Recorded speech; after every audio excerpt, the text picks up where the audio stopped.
बेटा, good afternoon to all. आज का टारगेट हमारा क्या है कि थर्मोडायनेमिक्स को एक तरह से आउटलाइन फॉर्म में समझना कि हमें इस चैप्टर पे न्यूमेरिकल्स में कैसे अप्रोच मिलेगी। तो स्टार्ट करते हैं बेटा। देखो, दो थर्मोडायनेमिक्स जो हमारा होता है उसमें हम लोग ये देखो, ये डेफिनेशन थोड़ा सा पढ़ने की कोशिश करो। ये क्या इन्वॉल्व करेगा? चेंजेस इन टेम्परेचर, लेकिन और ट्रांसफॉर्मेशन ऑफ एनर्जी, मतलब एनर्जी एक फॉर्म से दूसरे फॉर्म में चेंज होगी बेटा। लेकिन this relationship between heat and work, कुल मिला के बेटा अगर हम किसी सिस्टम को पढ़ रहे हैं तो उसमें हमें चेंजेस इन टेम्परेचर मिलेंगे, ट्रांसफॉर्मेशन ऑफ एनर्जी, एक फॉर्म ऑफ एनर्जी टू दूसरे फॉर्म ऑफ एनर्जी चेंज होगी, और by using heat and work. तो हमको हीट और वर्क को अच्छे से समझना पड़ेगा, what is heat and what is work. मतलब ये पूरे थर्मोडायनेमिक्स की डेफिनेशन है जो यहाँ से यहाँ लिखी हुई है। बेटा आखिरी में क्या होना चाहिए कि थर्मोडायनेमिक्स कंप्लीट करते वक्त आप फर्स्ट लॉ की मदद से, बेटा सेकंड लॉ आपके कोर्स में क्वालिटेटिव ओनली है, जो आपको सिर्फ आइडिया देता है कि एनर्जी का डायरेक्शन क्या होना चाहिए। तो फर्स्ट लॉ आपका मेन मैथ्स है। तो फर्स्ट लॉ को किसी तरह से हमको हीट इंजन और एनर्जी कंजर्वेशन से समझ लेना चाहिए। ये जो थर्मोमैकेनिकल एनर्जी कंजर्वेशन है ना, it is as simple as that कि आप बोलो कि सर कहीं पे हीट पैदा हो और उससे हम वर्क करा लें। चाहे वो आप उसको सिंपल हीट इंजन समझ लो या आप उसको बेसिक अपने घर का रेफ्रिजरेटर समझ लो, किसी भी तरह से तुमको इंजन को समझना पड़ेगा, और यही इसका अल्टीमेट गोल होता है। बेटा हमने चैप्टर्स को कुछ आउटलाइन में डिफाइन किया है कि किस तरह से हम लोग इसको कनेक्ट करेंगे। ये 6 आउटलाइन हमने लिखी हैं। और बेटा मैं स्टार्ट करता हूँ चैप्टर, ठीक है? तो बेटा सबसे पहले हम लोग यहाँ हेडिंग डालते हैं,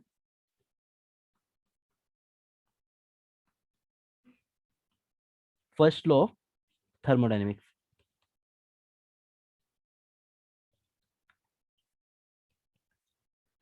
बेटा first law is just energy conservation, और ये सिस्टम में इतना इजी होता है कि जब आप किसी दिन पहली बार ऐसे लिखते हो, आने वाली हीट, रिजल्टेंट हीट जो आई बेटा, लैंग्वेज पे ध्यान देना, resultant incoming heat is equal to all available to change in internal energy plus work done. Delta Q positive तब रहेगा जब आएगा, delta U change in internal energy तब पॉजिटिव रहेगी। जैसे देखो आपके कोर्स के हिसाब से हम सिर्फ आइडियल गैस पढ़ते हैं, तो डेल्टा यू पॉजिटिव कब रहेगा? जब इंटरनल एनर्जी बढ़ेगी या टेम्परेचर बढ़ेगा, या आप ऐसे याद रखना, जब ये बढ़ेगा इंटरनल एनर्जी और टेम्परेचर बढ़ेगा, ये दोनों बातें सिनोनिम है एक दूसरे की। वर्क डन बाई सिस्टम हम लोग पॉजिटिव लेते हैं। अब इसको हम डिटेल में भी पढ़ेंगे बेटा, पर साइन कन्वेंशन सबसे इंपॉर्टेंट है। आपको साइन कन्वेंशन क्रिस्टल क्लियर होना चाहिए। बाई सिस्टम, बेटा आप लोग किस चीज को स्टडी कर रहे हो? थर्मोडायनेमिक्स, हम लोग गैस को स्टडी कर रहे हैं कि गैस से कैसे वर्क करा सकते हैं। सारे हीट इंजन इसी टाइप से वर्क करते हैं। तो हमको गैस से वर्क कराने के लिए ये समझना पड़ेगा कि हम लोग बाई सिस्टम जो लिख रहे हैं, मतलब by the pressure of the gas, जो वर्क डन होगा हम उसे पॉजिटिव लेंगे। तो थोड़ा सा मैं नीचे आता हूँ और फर्स्ट लॉ पे मैं जल्दी जल्दी, मान लो बेटा कोई मैंने सिस्टम बोला ऐसे, this is boundary of system, जो बाहर होता है इसको सराउंडिंग कहते हैं। अगर मैंने हीट दिया Q1, तो मैं इसको पॉजिटिव बोलूंगा। कुछ हीट अगर बाहर गई तो मैं उसको नेगेटिव बोलूंगा। जैसे सपोज ये 50 है, ये बेटा बाहर जो गई वो -10 लिखूंगा। तो डेल्टा क्यू मैं मानूंगा मेरा 50 - 10 40 जूल आ जाएगा, कि टोटल हीट आपने कितनी दी। अगर आपके सिस्टम ने वर्क डन किया बाय द सिस्टम, मान लो इसने 30 जूल वर्क किया, इनिशियल इंटरनल एनर्जी 100 जूल थी। बेटा अभी मैं ये भी नहीं मान के चल रहा कि आपको इंटरनल एनर्जी पता है, बस मैं एक सिस्टम के हिसाब से बता रहा हूँ कि कोई सिस्टम है, आपने उसमें हीट दिया, सिस्टम को हीट देने के बाद पहले से कुछ एनर्जी थी, 30 जूल का वर्क हो गया। तो आप देखोगे यू फाइनल कॉमन सेंस के हिसाब से 40 आया है, यू फाइनल आपको मिलेगा 110। देखो बेटा, एक सिंपल से एक बच्चा सोच सकता है 40 जूल हीट आई, 30 जूल का वर्क डन हो गया, वर्क बाई गैस या सिस्टम, और ये 30 जूल का वर्क डन हो गया। तो मैं यहाँ पे डेल्टा डब्ल्यू को 30 लिख लूंगा, plus change in internal energy final minus initial, यानी डेल्टा यू। बेटा हमेशा डेल्टा मतलब फाइनल माइनस इनिशियल, 10 जूल। तो ये चीज कहीं ना कहीं आपको ऐसे दिखने लगेगी। अब प्रॉब्लम क्या आती है कि बच्चा अभी ये क्लियर ही नहीं है कि सर फर्स्ट लॉ मैथमेटिकली तो हमें समझ आ रहा है, बट अभी पहली बार पढ़ने की वजह से बच्चे को हीट का कॉन्सेप्ट नहीं है। पहली बार पढ़ने की वजह से बच्चे को वर्क डन कैसे होगा उसको फील नहीं आ रही है। पहली बार पढ़ने की वजह से अभी बच्चा ये तक कन्विंस नहीं कि इंटरनल एनर्जी होती क्या है। एक मैथमेटिकल स्टेटमेंट ऐसे लिख देने से बच्चे का एक जो इमेजिनेशन है वो एनर्जी नहीं आती है। तो उस एनर्जी को अचीव करने के लिए आपको इन सब का बेसिक समझना पड़ेगा। आप हीट को हमेशा ऐसे याद रखोगे कि अगर थर्मोडायनेमिक्स में एक पॉइंट से दूसरे पॉइंट तक मान लो T1 is more then T2, तो एनर्जी का फ्लो ऐसे होता है बिकॉज ऑफ टेम्परेचर डिफरेंस। तो जो एनर्जी जाएगी उसको हीट कहेंगे। This is heat for you people, energy movement due to temperature difference. और हम सब जानते हैं हाई टेम्परेचर से लो टेम्परेचर एनर्जी जाती है, तो हम लोग हीट को बोलेंगे energy movement because of temperature difference.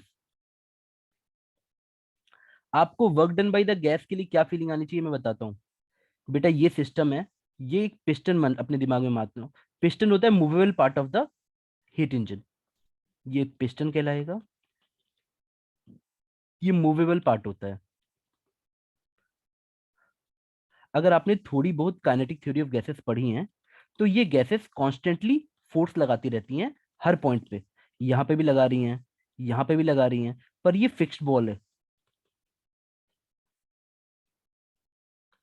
लेकिन जब वो पिस्टन पे फोर्स लगाती हैं तो पिस्टन मूव कर सकता है। और इसी वर्क डन को पढ़ने को हम लोग, ये जो बाई गैस है ना, इसी को पढ़ने को हम लोग बेटा इस गैस से जो फोर्स लगा तो इस पिस्टन की जो मूवमेंट हुई इसको हम वर्क डन बाई गैस कहते हैं। और यही हमको पढ़ना होता है।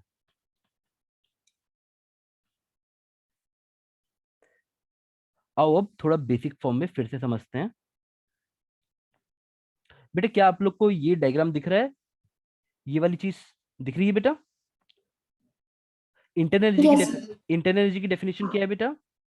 देखो ध्यान से देखना बेटा, इंटरनल एनर्जी की डेफिनेशन होती है molecular motion primary function of temperature.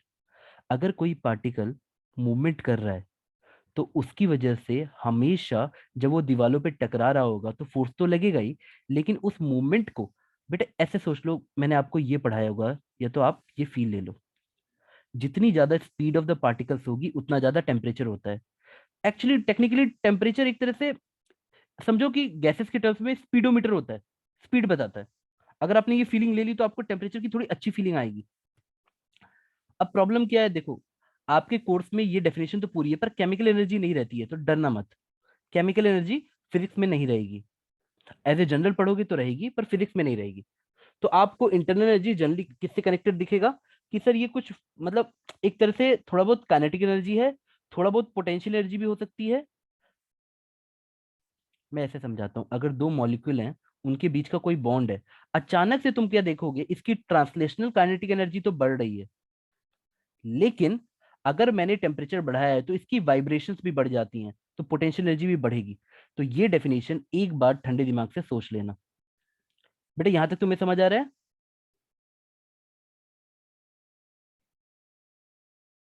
Yes sir. तो यस सर। इंटरनल एनर्जी जो जो एनर्जी आप पोजेस कर सकते हो बेटा उसका कलेक्शन होता है, एक तरीके से सोच लेना। बेटा देखो ये डायग्राम आपके सामने बनाया है, इन दोनों डायग्राम को कोई ऑब्जर्व करके बता सकता है बेटा क्या आपने ऑब्जर्वेशन सीखी?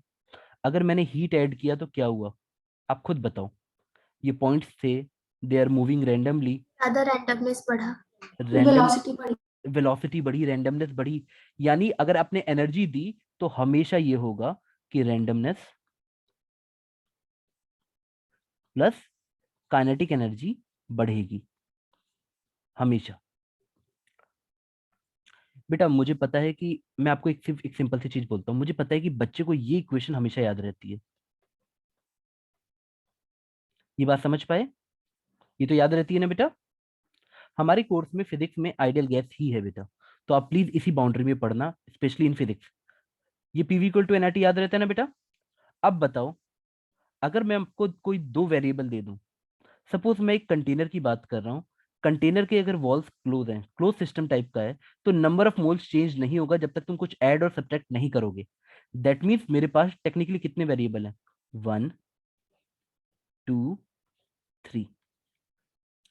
अगर मेरी आइडियल गैस है, दैट मीन्स अगर मुझे कोई दो वेरिएबल पता हो तो मैं तीसरा वेरिएबल निकाल सकता हूं। क्या आपने बात समझी बेटा?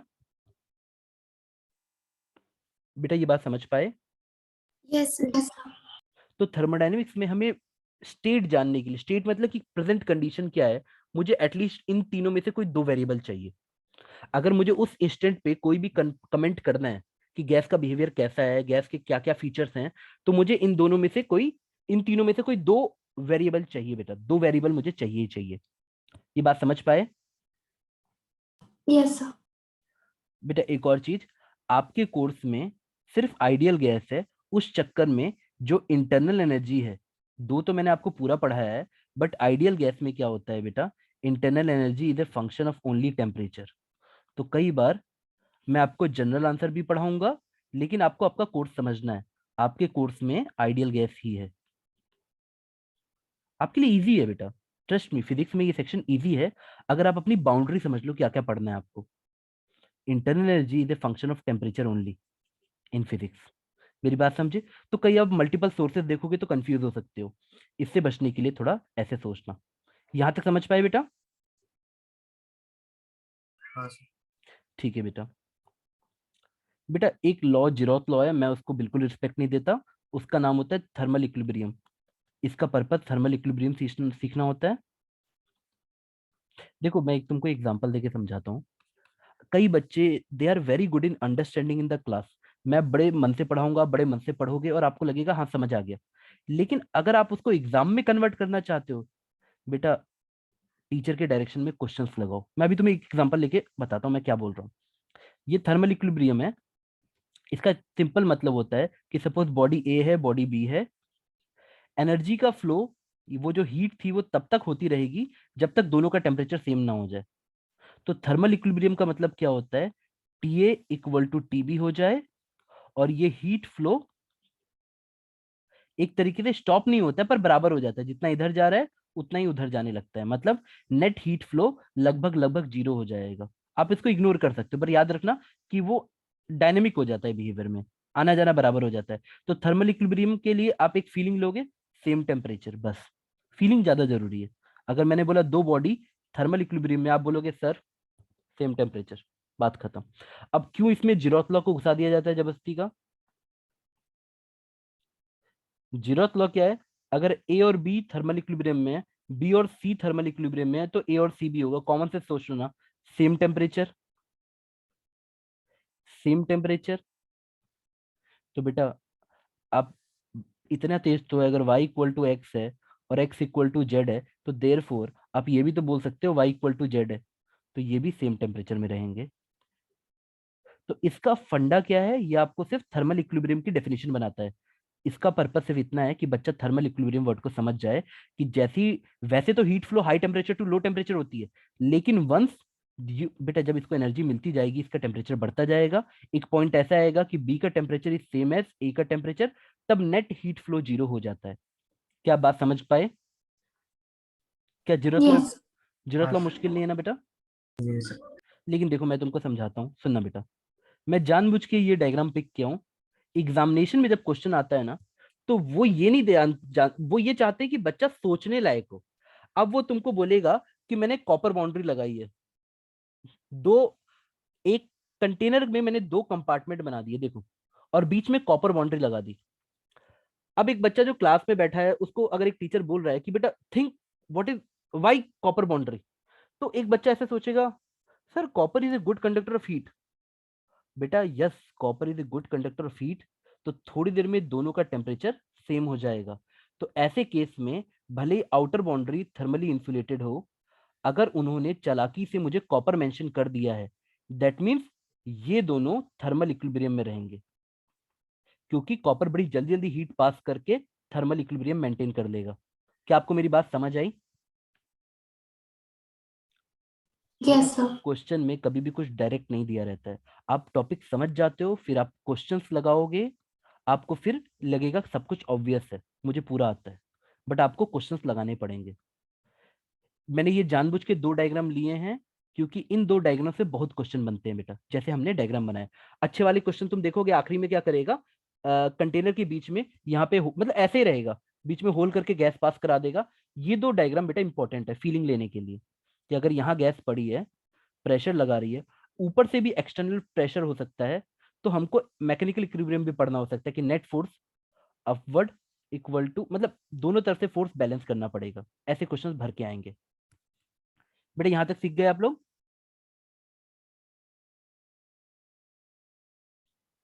बेटा यहां तक किसी को कोई भी दिक्कत है? हाँ बोलो बेटा। नहीं सर, सीख गए। अच्छा ठीक है, मैं जल्दी से आगे बढ़ता हूँ। अब प्रॉब्लम कहाँ से आती है, अगर जैसे मैं तुमको एक एग्जांपल दे रहा हूँ, मैंने लिखवाया delta Q equal to delta U plus W. अब इस इक्वेशन के साथ आप मैदान में नहीं उतर सकते हो, ये सिर्फ डेफिनेशन है। अगर आपने सोचा कि मैं इस इक्वेशन को पकड़ के क्वेश्चंस कर लूंगा, तो आपको दिक्कत आने लगेगी। रीजन क्या है बेटा, अगर एक बच्चा डिफरेंशियल इक्वेशन समझता है, मतलब डिफरेंशियल वाला फॉर्म समझता है ना, वो कभी गलत नहीं हो सकता। उसको फीलिंग आएगी। अच्छा, फॉर एग्जाम्पल अगर तुमने इस इक्वेशन को ऐसे लिख लिया, d Q equal to d U plus d W, तो तुम सारे क्वेश्चन कर सकते हो इस इक्वेशन से, तुम जनरल क्वेश्चन कर पाओगे। लेकिन तुम जब ये वाला फॉर्म समझते हो, all questions can be covered.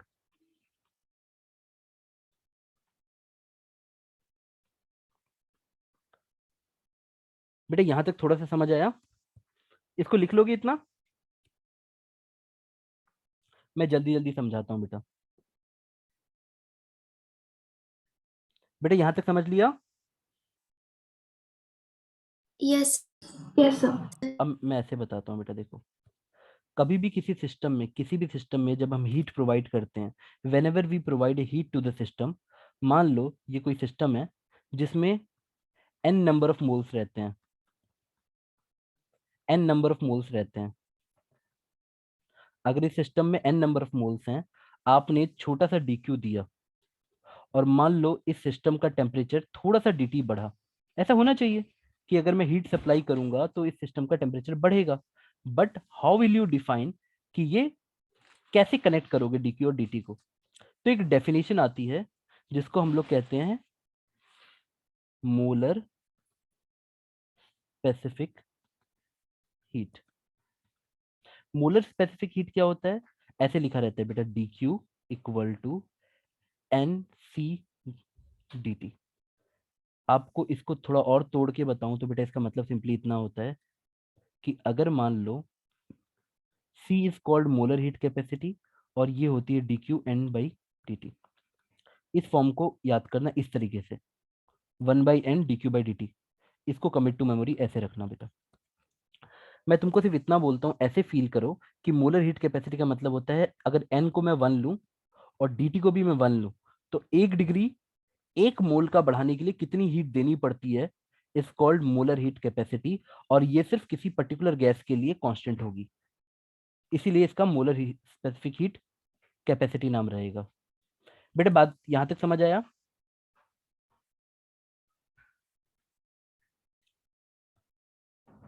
बेटा मैं फिर ठंडे दिमाग से बोलता हूँ, अगर मैं इसको ऐसे ही बोलता ना बेटा, तब तुम्हें कैसे समझ? अगर मैं स्लो मोशन बोलता कि 3 जूल देने से 1 मोल का 1 डिग्री बढ़ जाता है, तो हम सी की वैल्यू बोल देते, अगर एन इक्वल टू 1 मोल होता और यहाँ 1 डिग्री होता। मैंने क्या देखा, 3 जूल देने से 1 डिग्री टेम्परेचर बढ़ जाता है 1 मोल का, तो मैं 3 जूल को डिफाइन कर देता सी फॉर दैट केस। मेरी बात समझ गए? अब मान लो 2 मोल होते तो मुझे डबल एनर्जी देनी पड़ती, 6 करना पड़ता। अगर मुझे 2 डिग्री चाहिए तो मुझे फिर से डबल एनर्जी देनी पड़ेगी। यानी एक सिंपल रिलेशन तुम ऐसा समझ लो, ये वाला, और यहां से मैं मोलर स्पेसिफिक हीट को डिफाइन कर रहा हूं। क्या आपको बात समझ आ गई बेटा यहां तक?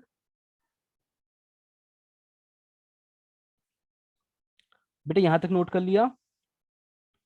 Yes sir. तो डीक्यू की जगह आप क्या लिखोगे? अगर आपको सही में चाहिए कि आपके सारे थर्मोडायनेमिक्स के केसेस सॉल्व हो, तो डीक्यू को आप एमसीडीटी लिखोगे। थोड़ा सा ट्रस्ट कर लो बेटा नोट्स पे, आपको इस फॉर्म में ही नोट्स बनाने हैं। आपका डीक्यू ट्रांसफॉर्म हो गया दिस से, NCDT, where C is molar heat capacity. यहां तक समझ आया बेटा? चलो हम आगे बढ़ते हैं, इंटरनल एनर्जी पे आते हैं। इंटरनल एनर्जी किस तरह से आपको आनी चाहिए, वर्क डन कैसे आपको आना चाहिए।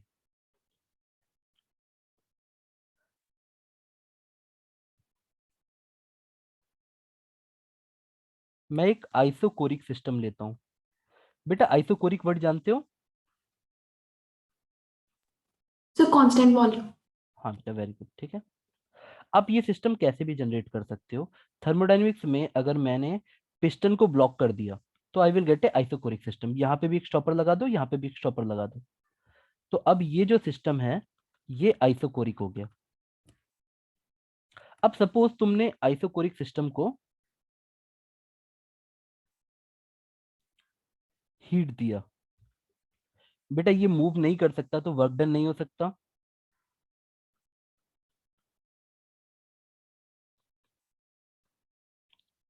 वर्क डन हमेशा जीरो रहेगा, क्योंकि वर्क डन होता है जब पिस्टन मूव करता है। जब पिस्टन मूव ही नहीं करेगा तो वर्क डन जीरो रहेगा।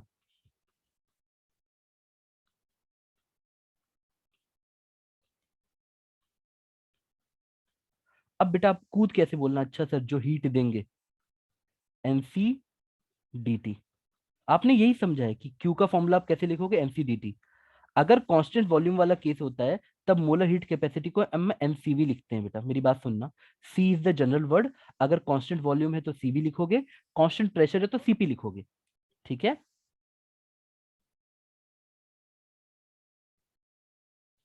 बेटा क्या यहां तक आपको समझ आया? तो एक यस सर। तेज बच्चे को बोलेगा अरे सर क्लिक कर गया, आज के बाद हम डेल्टा यू को MCV/DT लिखेंगे।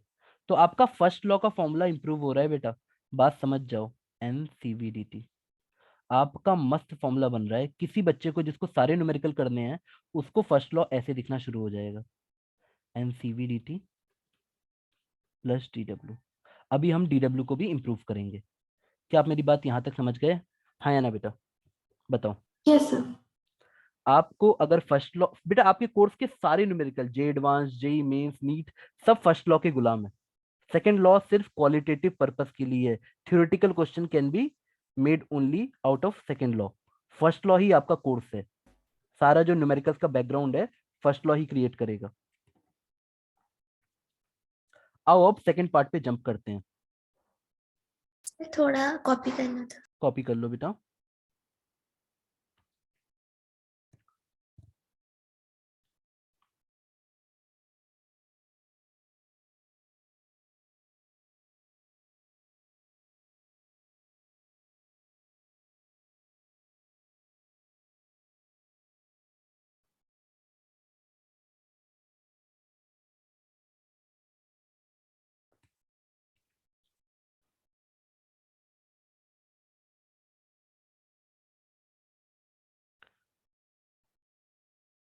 कॉपी हुआ बेटा?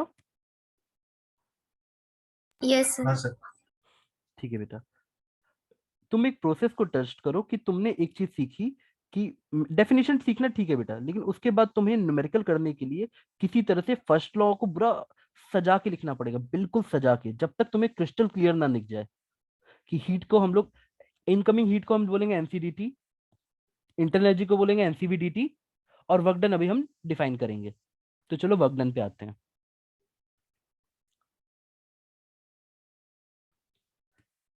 बेटा अगर मैंने हेडिंग डाली वर्क डन, मुझे आप पे पूरा ट्रस्ट है कि आपको ये पॉइंट थोड़ा सोचने पे पक्का समझ आ जाएंगे। अगर मैंने यहाँ गैस रखा, मारने दो गैस को धक्का, गैस मारेगी धक्का, एक्सटर्नल प्रेशर भी हो सकता है, यहाँ पे प्रेशर बाई गैस होगा। अगर मुझे वर्क डन बाई गैस निकालना है तो फोर्स बाई द गैस देख लेते हैं। मान लो, let us assume that P gas is bit higher than P external, bit higher, तो उस केस में मूवमेंट बाहर की तरफ होगी, वॉल्यूम बढ़ेगा। हमारे इस केस के हिसाब से वॉल्यूम बढ़ेगा। वॉल्यूम बेटा इसको कहते हैं, इस कंटेनर के वॉल्यूम को हम वॉल्यूम कहते हैं। तो जब पिस्टन राइट साइड मूव करेगा तो वॉल्यूम बढ़ेगा। बेटा देखो याद रखना, फोर्स और डिस्प्लेसमेंट अगर सेम डायरेक्शन में होते हैं तो वर्क डन पॉजिटिव होता है। तो मैं बोलूंगा कि सर अगर ये आगे की तरफ शिफ्ट हुआ तो मेरा वर्क डन पॉजिटिव आएगा, याद रखना। और इसका उल्टा भी, अगर वॉल्यूम घटा that means piston left side move किया है, मतलब प्रेशर इस तरफ, फोर्स इस तरफ लगा बाई गैस और डिस्प्लेसमेंट इस तरफ हुई, उस केस में वर्क डन नेगेटिव आएगा। ये कॉमन सेंस का तरीका है सोचने के लिए।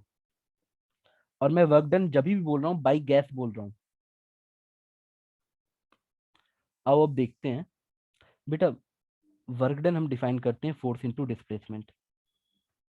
फोर्स कैसे निकालोगे? सपोज पिस्टन की एरिया ए है और pressure of the gas PG लिख रहा हूं, तो पीजी इंटू ए आपका आया force, pressure into area into displacement. मान लो यहां से यहां तक छोटा सा डिस्प्लेसमेंट dx हुआ, तो मैंने इसे dx लिख दिया। अब मैं क्या देखता हूं, area of the piston into dx, मतलब ये वॉल्यूम आ जाएगा, ये वाला वॉल्यूम। और ये चेंज इन वॉल्यूम ही है, वॉल्यूम चेंज हमारा a इंटू डी एक्स या डेल्टा वी आ जाएगा। अब तुम जैसे ही इसको, बेटा मैं थोड़ा तेज कर रहा हूं मुझे पता है, क्योंकि इसमें कोई भी टाइम वेस्ट करने की जरूरत नहीं है। पीजी इंटू डीवी लिख लो, चेंज इन वॉल्यूम। बट समझदार बच्चा ऐसे लिखेगा, d W equal to P dV. यहां तक समझ आया बेटा? हाँ सर। तो बस जाके फॉर्मूला इंप्रूव कर लो, अपने पे ट्रस्ट करो और बोलो सर कि मेरा फर्स्ट लॉ का फॉर्मूला ऐसा होता है, N C D T N C V D T plus P D V. This is first law for you people. अगर तुम्हारा फर्स्ट लॉ ये है, तुम न्यूमेरिकल में बहुत हैप्पी रहोगे।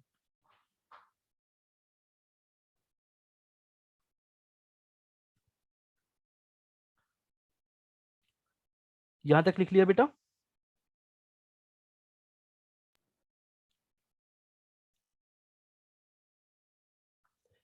बेटा what ever you will do in this chapter ना, 99% theoretical background has been created in kinetic theory of gases।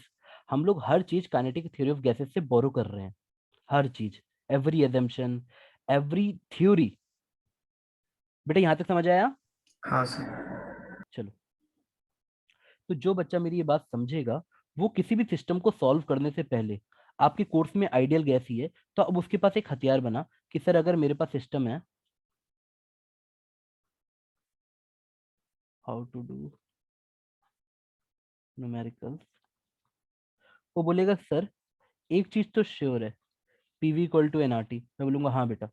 Second चीज भी श्योर है, first law of thermodynamics energy conservation के बारे में, ये कभी भी आपको धोखा नहीं देगा, ये हमेशा आपका साथ देगा, ये हमेशा आपका साथ देगा। और तीसरा, अरे कौन सा केस कर रहे हैं बेटा, अलग अलग केसेस हैं, तो केस विल डिफाइन कि आपको कौन सी कंडीशन, कौन सा फॉर्मूला लगाना है। अगर आप केसेस के बगल में ऐसे लिख दोगे कि सर आइसोकोरिक, आइसोबारिक, तो हर एक केस के लिए आप तैयार रहोगे। एडियाबेटिक, हम सब इन सबको भी जिक्र करेंगे, ये सब क्या है, ठीक है? आप ऐसे ही कोई भी केस कर सकते हो बेटा, जनरल केस भी कर सकते हो, कोई भी चीज का चेंज। बेटा यहां तक समझ आ रहा है आपको?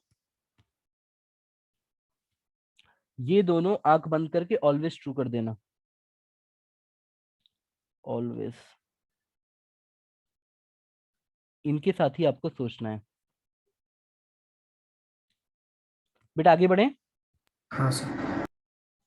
चलो, अभी हम डिफरेंट डिफरेंट डिफरेंट मॉडल्स पढ़ेंगे। देखो डिफरेंट मॉडल क्या आएंगे बेटा, हर एक केस के हिसाब से वर्क डन चेंज हो जाएगा। ये जो पीडीवी वाला सेक्शन है ना, ये केस डिपेंडेंट होता है।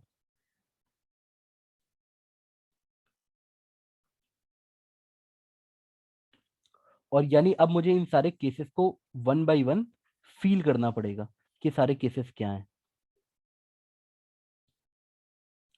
बेटा अगर आपको जनरल केस पे लिखने में दिक्कत आ रही है तो इसके बगल में ऐसे लिख लेना, पीवी की power n equal to constant, ठीक है?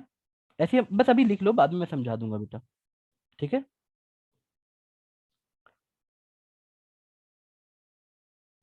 यहाँ तक हो गया बेटा? हाँ सर। तो चलो आते हैं हम लोग किसी एक टॉपिक से स्टार्ट करते हैं। हम अब दो हेडिंग्स में जा सकते हैं। एक तो पहला work done in all cases कर सकते हैं। उसके बाद वर्क डन के होने के तुरंत बाद हम लोग जंप करेंगे, स्पेसिफिक हीट सेक्शन खत्म करेंगे, और उसके बाद फॉर्मूला लिस्ट बनाते हुए हम लोग न्यूमेरिकल्स पे जंप करेंगे बेटा। हम लोग को बेटा केटीजी की रिक्वायरमेंट होगी, तो मैं इस टॉपिक का मतलब केटीजी बोल रहा हूँ, काइनेटिक थ्योरी ऑफ गैसेस। इसका मतलब ये भी है कि मैं तुमसे ये एक्सपेक्ट करूंगा कि तुम्हें डिग्री ऑफ फ्रीडम की डेफिनेशन आती होगी। मैं तुमसे ये एक्सपेक्ट करूंगा अगर नहीं आती है तो तुम मुझे बोलोगे, मैं दोबारा बता दूंगा। मतलब आपको ये आना चाहिए। केटीजी ये मस्ट कंडीशन।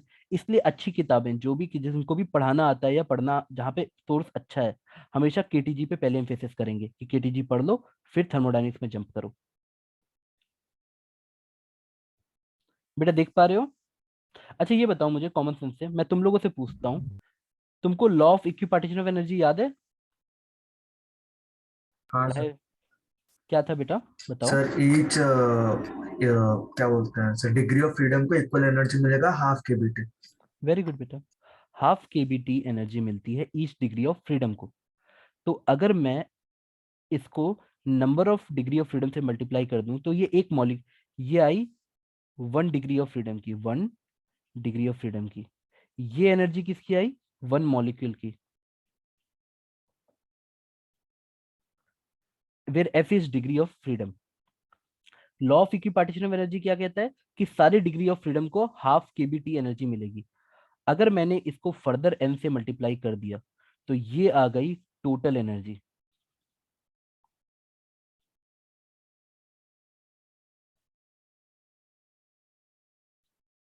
क्या मेरी बात तुम्हें याद समझ आई बेटा? हाँ सर। बेटा आपके हाथ में पेन है ना, आप सबके सबसे ताकतवर बच्चे हो दुनिया के। अगर आपके हाथ में चलती हुई पेन है तो रुकी हुई पेन आपको सिर्फ नेगेटिव थॉट देती है एज ए स्टूडेंट। आप बताओ, आज ही आप लोगों ने एक फॉर्मूला पढ़ा था बेटा, इधर आके मुझे बताओ कि तुमने इंटरनल एनर्जी का फॉर्मूला क्या पढ़ा था, बताओ। एमसीवीडीटी, है हाँ ना? सर। तो अभी तुमने चेंज इन इंटरनल एनर्जी पढ़ी, तो अगर मैं यहां से बोलूं, अगर मेरी चेंज इन इंटरनल एनर्जी एमसीवीडीटी है, तुम इन दोनों को एक साथ देखो। मैं क्यों बोल रहा हूँ बेटा केटीजी देखना बहुत जरूरी है इस चैप्टर में। आपको जाने न्यूमेरिकल सब मर्ज करते हुए दिखेंगे, वाह मजा आ जाएगा एक बार केटीजी समझ गए तो। मान लो तुमने केटीजी में इसको समझा होता, अब तुम इसको देखते हो बोलते वाह सर, इंटरनल एनर्जी के दो दो फॉर्मूले। इस फॉर्मूले में अच्छा एक काम करते हैं, मैं सीवी बोलता हूँ, सीवी क्या आएगा? 1/n du/dt। समझ आ रहा है? इसको रीअरेंज करो, ऐसे मिला। अब मैंने बोला सीवी निकालो बेटा, तो एक बच्चा भिड़ जाएगा sir, N number of moles है। इस इंटरनल एनर्जी को with respect to temperature differentiate करो। बेटा अगर इसको टेम्परेचर के रिस्पेक्ट में डिफरेंशिएट करोगे तो क्या मिलेगा बताओ मुझे, यहाँ से पुट करो। टी चला जाएगा।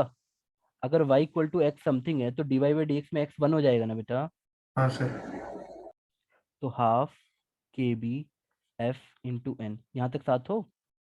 हाँ सर। तो सीवी आया कि नहीं तुम्हारा? सीवी बताओ बेटा, मुझे तुम लोगों पे भरोसा है। मुझे तुम बताओ कि क्या तुम लोग इसको चेंज करके अपने फॉर्म में याद कर सकते हो?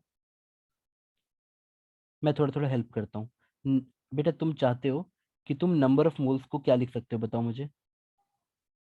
नीचे नंबर ऑफ मोल्स है, उसको क्या लिख सकते हो?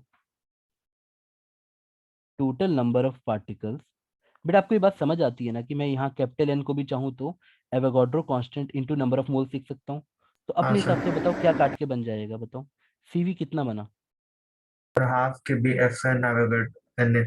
Half F K B N A. अच्छा तुम मुझे बताओ, अगर तुमको बेसिक केटीजी याद है तो पीवी इक्वल टू एनआरटी भी तुमने ही पढ़ा था, और PV equal to n kBT भी तुमने ही पढ़ा था। इन हाँ दोनों को सर। इक्वेट करते तो एनआर इक्वल टू एन केबी बनता। हाँ सर। Yes. अब मुझे बताओ व्हाट इज रिलेशन, अगर मैं कैपिटल एन को लिख रहा हूं तो क्या होगा? नंबर ऑफ एन ए मतलब Avogadro constant into number of moles. तो आर इक्वल टू कितना आता है, के बी इंटू एन ए। बेटा मुझे पता है कि तुम लोग को सब आना चाहिए, लेकिन वो तब आता है जब तुम कनेक्ट करते हो चीजों को, वरना हमारी मेमोरी जब तक एक थीम या कनेक्शन नहीं बनाती ना, हम भूल जाते हैं। सीवी का फॉर्मूला आपके लिए क्या बन गया बताओ, एन ए के बी को क्या लिख सकते हो, आर। आर।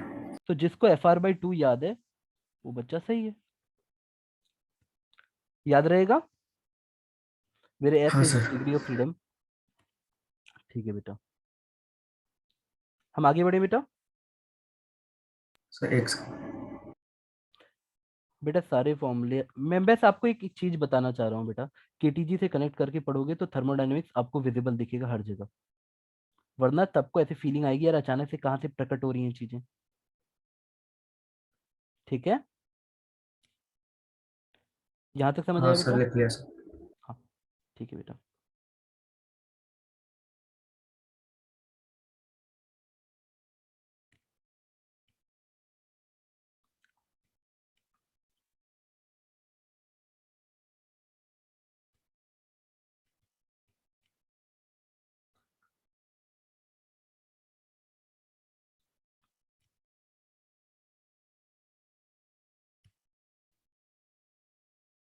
मैं आपके सामने दो केसेस को कर रहा हूँ, आप मुझे कॉमन सेंस से बताना आपको कितना समझ आ रहा है।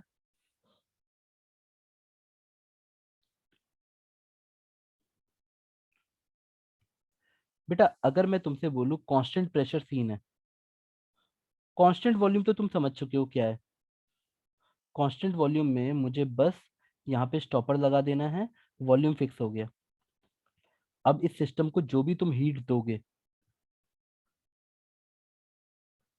वो सारी की सारी हीट कहाँ जाएगी, इंटरनल एनर्जी बढ़ाने में, क्योंकि वर्क डन तो जीरो है। और यहीं से तुमने सीख लिया था कि सर एमसीवी dt हमारा du के बराबर था। सही बात है। लेकिन जब मैं कांस्टेंट प्रेशर देखता हूँ बेटा देखो, अगर मैंने इस पिस्टन को मासलेस ले लिया तो एक्सटर्नल प्रेशर और प्रेशर बाई गैस, बेटा किसी मासलेस चीज पे नेट फोर्स जीरो होता है। अगर कोई मास का नहीं है बेटा, इसमें कोई मास नहीं है, तो नेट फोर्स हमेशा जीरो आएगा। एक्सटर्नल प्रेशर दोनों तरफ से कैंसिल हो जाएगा, that means pressure of gas equal to external pressure. या बेटा कोई बहुत, बेटा एक प्रोसेस होता है क्वाजी स्टैटिक, वो इतना स्लो होता है ना कि मतलब ऑलमोस्ट धीरे धीरे चल रहा है, तो उसमें भी हम बोल देते हैं कि external pressure is almost equal to at a movement equal to gas pressure. अभी यहाँ ये सोचो किसी तरह से मैंने गैस का प्रेशर कांस्टेंट रखा, यहाँ पे मैंने क्या किया, मैंने मासलेस पिस्टन चुन लिया। मासलेस पिस्टन मतलब नेट फोर्स दोनों तरफ से जीरो ही रहेगा, मतलब नेट फोर्स मिला के जीरो ही रहेगा। बेटा बेसिक से सोचा करो, आपको पक्का दिखेगा। अगर मास जीरो है तो एफ एक्सटर्नल हमेशा जीरो होगा, यानी पिस्टन के ऊपर दोनों तरफ से अगर मैंने एक्सटर्नल प्रेशर कांस्टेंट किया, हमेशा मुझे प्रेशर ऑफ गैस भी कांस्टेंट मिलेगा। अब मैं ये पॉइंट क्यों बोल रहा हूं मैं समझाता हूं। अब मैंने हीट दी तो मेरा कुछ हीट का पार्ट इसको पुश करने में जाएगा, वर्क डन करने में, और कुछ पार्ट इंटरनल एनर्जी बढ़ाने में जाएगा। डेल्टा यू भी होगा, डेल्टा डब्ल्यू भी होगा। तो मेरा दिया गया heat m C P D T. अब आपको फंडा क्लियर है कि सर हमेशा हीट गिवन को एम सी डी टी लिखते हैं, आपका दिमाग न्यूमेरिकल में जल्दी चलेगा। हीट का मतलब एम सी डी टी, अगर कांस्टेंट प्रेशर पे है तो m C P D T, और यहाँ पे ये आ जाएगा d U plus d W के। डी यू हम डिफाइन कर चुके हैं, m C V D T. D W हमारा होता है, अभी बेटा मैं इसको डिफाइन कर देता हूँ थोड़ी देर में, m C P D T. यहाँ देख पा रहे हो बेटा, कोई डाउट यहाँ तक बेटा।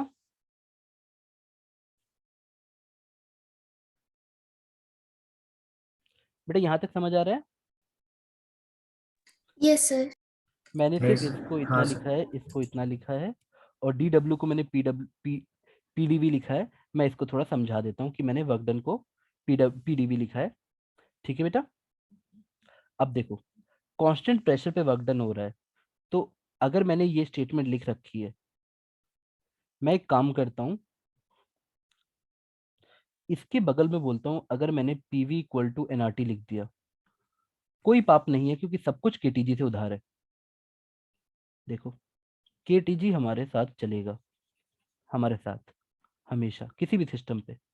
अब तुम्हें पता है अगर प्रेशर कांस्टेंट है, if pressure is constant to you people, आप इस चीज को बेटा ऐसे क्या होता है, अगर हम डिफरेंशिएट करते हैं तो ऐसे आता है वीडीपी प्लस एनआरडीटी। यहाँ तक कितने बच्चों को समझ आ रहा है कि नॉर्मल डिफरेंशिएशन पे ऐसे आ जाता, अगर मैं इसको डिफरेंशिएट करता तो ऐसे मिलता। बट हमारे केस में क्या जीरो है, ये वाला टर्म जीरो है। तो पीडीवी किसके बराबर हो गया बेटा बताओ?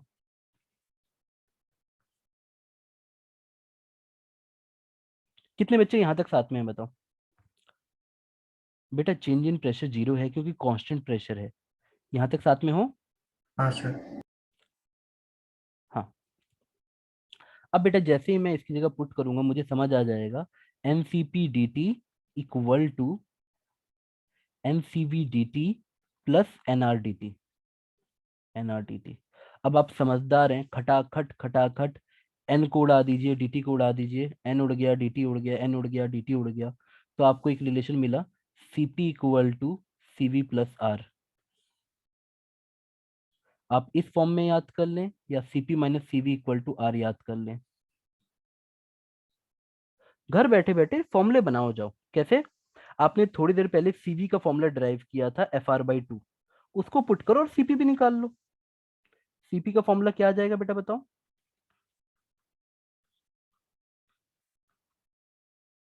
आ गया बेटा? ओरे बच्चों कितना आया जल्दी बताओ? मेरी कैलकुलेशन आप जितनी तेज नहीं है। इतना आ गया? हाँ सर। अब एक टर्म यहीं पे डिफाइन कर लो, गामा।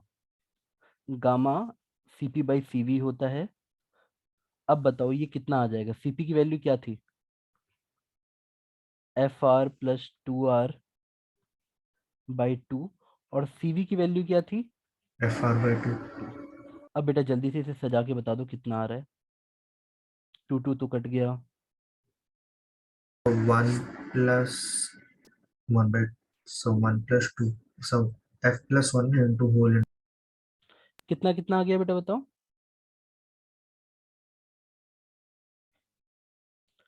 अगर मैं इसको ऐसे लिख दूं, बेटा कितने बच्चों को ऐसा दिख रहा है? मुझे तो बेटा रिलेशन याद है लेकिन आप ढंग से देख लो।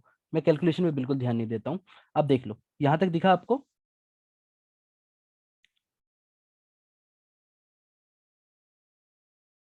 दिखा बेटा? Yes. यहां तक बेटा आपको दिखना चाहिए। तो आपको गामा डिग्री ऑफ फ्रीडम के टर्म्स में, सीपी डिग्री ऑफ फ्रीडम के टर्म्स में, सीवी डिग्री ऑफ फ्रीडम के टर्म्स में आना चाहिए बेटा। ठीक है? यहां तक समझ आ रहा है?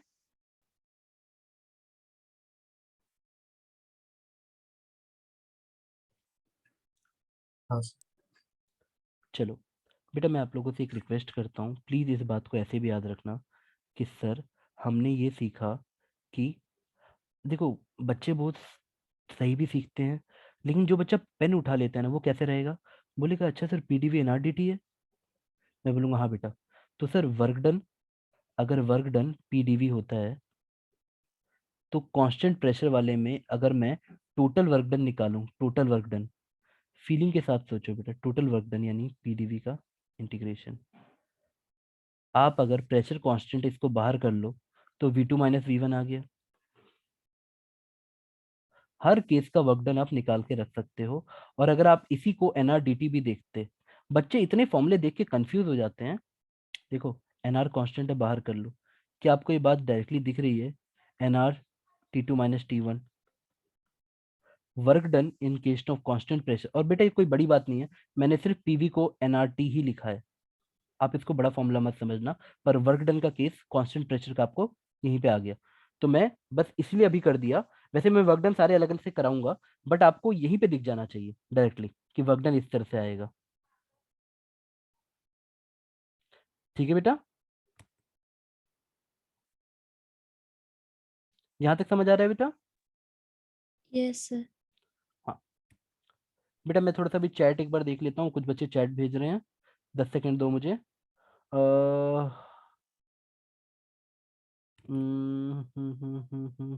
एक सेकेंड। बेटा गामा एक तरह से बस रेशियो है और कुछ नहीं। कई बार सीपी बाई सीवी बार बार आएगा, तो उससे बचने के लिए मैंने गामा लिख दिया है बस, और कुछ नहीं। ठीक है, बात समझ Yes. पाए? ये आगे चल के यूज होगा, बस इतना समझो जगह जगह पे।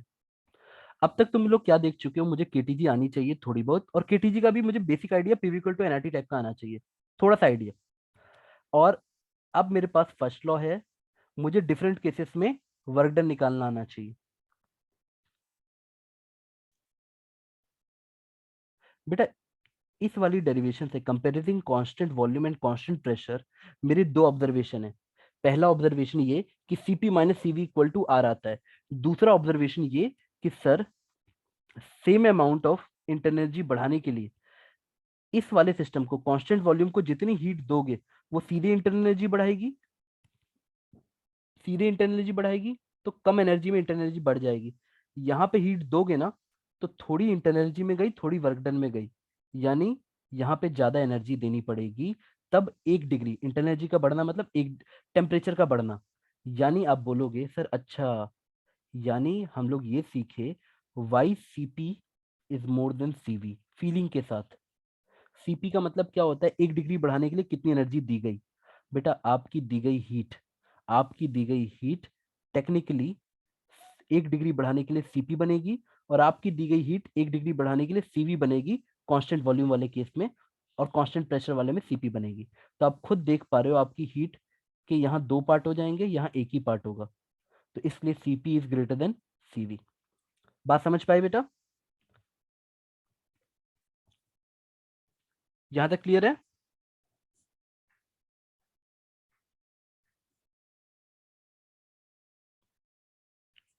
चलो बेटा मैं आगे बढ़ता हूँ।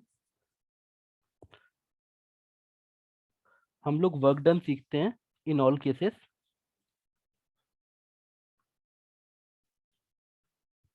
और सबसे पहले एक काम करते हैं, अ, हम स्टार्ट करते हैं एडियाबेटिक से।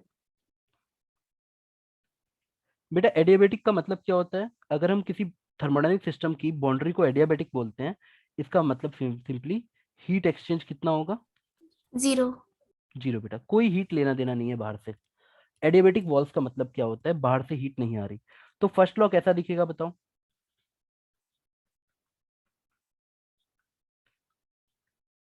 एडियाबेटिक सिस्टम के लिए फर्स्ट लॉ ऐसा दिखता है। और आप अच्छे से जानते हो फर्स्ट लॉ, डेल्टा यू का मतलब क्या होता है बेटा? डेल्टा यू, डेल्टा यू है माइनस डेल्टा डब्ल्यू. हाँ। हाँ, आपने n C B d T लिखा था इसको, और वर्क डन को आपने पीडीवी लिखा था, तो माइनस पीडीवी यहाँ तक आप साथ में हो। समझ आ रहा है? ये पीडीवी लिखा मैंने, और ये मैंने एनसीवी डी लिखा। बेटा यहाँ तक किसी भी बच्चे को कोई दिक्कत है?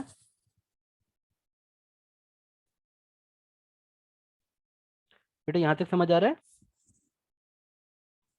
मुझे work done in all cases करना है।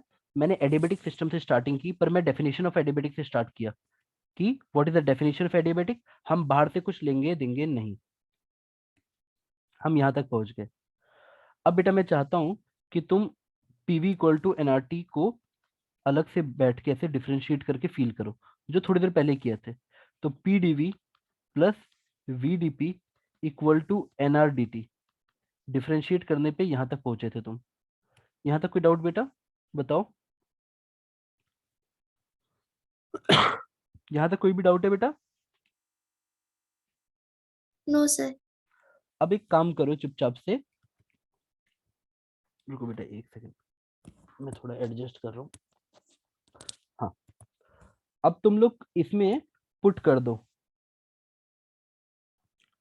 क्या पुट करोगे बेटा? देखो यहां से dt निकालो। dt की वैल्यू तुम्हें क्या दिख रही है बताओ? P d V plus V d P by n R. यहां तक साथ में हो बेटा? हाँ, यहां तक साथ में हो बेटा? अब इस dt को उठा के यहाँ पुट कर दो। बेटा मैंने आपसे बोला ना, कोई चीज नई नहीं आने वाली है। आप खाली कॉपी पेन लेके भी बैठोगे ना, आप सिर्फ कंडीशन देखो, क्वेश्चन की कंडीशन ये दी है। आपने इस पूरी चीज में क्या किया है? KTG, first law, condition of question. Condition of question. यही 3 पॉइंट लेके आप आगे बढ़े। आपने पुट कर दिया माइनस पीडीवी एमसीवी और डीटी की जगह इतना बड़ा साथ में लिख दिया PdV plus VdP by nR. यहां तक बेटा कुछ भी दिक्कत आ रही है आप बताओ, लिख लो यहां तक साथ साथ, लिख लो। लिख लिया? जल्दी कर लो बेटा।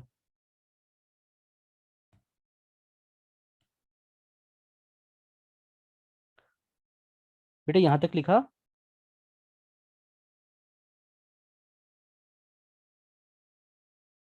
Sir 1 minute.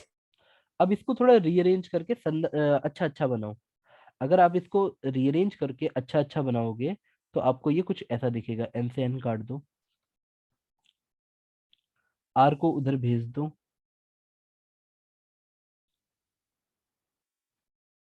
जैसे ही आप इसको थोड़ा सा अच्छा अच्छा बनाने की कोशिश करोगे, आपका रिलेशन आर उधर जाएगा, minus R P d V equal to C V into P d V plus V d P. आप इसको इधर लेते आओ, सी वी इससे भी मल्टीप्लाई होगा, सॉरी सी वी इधर भी मल्टीप्लाई होगा। आप इसको इधर लेते आओ तो पी डी वी कॉमन लेने पे आपको ये आर प्लस सी वी मिलेगा। बेटा आप बचपन से जानते हो आर प्लस सी वी क्या होता है बताओ?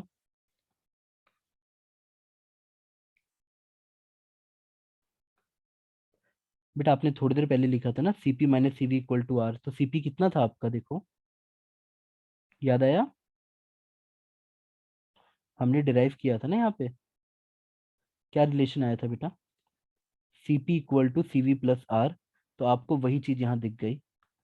मैं जल्दी से लिखता हूँ बेटा, आपको ऐसे दिखेगा कि सर सीपी, ये चीज सीपी बनी, P d V equal to C V B d P. यहाँ तक आप आ जाओगे। अब आप इसको रीअरेंज करोगे और रीअरेंज करने पे आपको ये जरूर दिखना चाहिए कि सर मैं अगर रीअरेंज करता हूँ तो डीपी बाई पी एक तरफ आया, डीबी बाई वी एक तरफ आया, देख पा रहे हो बेटा? और सीपी बाई सीवी आपका एक तरफ आ जाएगा। बेटा यहां तक तुम लोग साथ में हो? और एक माइनस साइन भी लगा देना, यहां तक तुमको आ जाना चाहिए। याद आया बेटा, मतलब समझ आया बेटा यहाँ तक? बेटा मैंने सीपी बाई सीवी को गामा यूज कर लिया है, देख पा रहे हो यहाँ तक?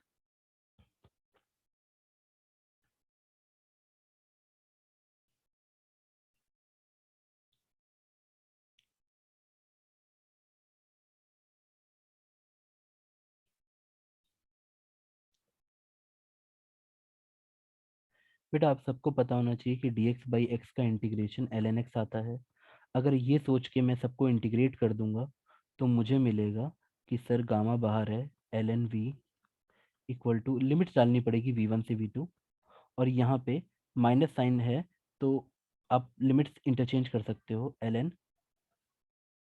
p आ जाएगा और p2 टू p1 कर लेना बेटा, माइनस साइन की वजह से मैंने लिमिट्स इंटरचेंज कर दी हैं। तो आप इसको पुट करोगे तो बेटा आपको नेक्स्ट टर्म मिल जाएगा ln v2 by v1, gamma को अंदर ले लो, equal to ln p1 by p2। दोनों तरफ से नेचुरल लॉग कैंसिल कर दो, आपको मिल जाएगा बेटा p1 v1 की power gamma equal to p2 v2 की पावर गामा। बेटा टीचर आपको यहाँ तक ले जाके बोल देगा एडियाबेटिक की कंडीशन ये होती है, दिस इज एडियाबेटिक प्रोसेस।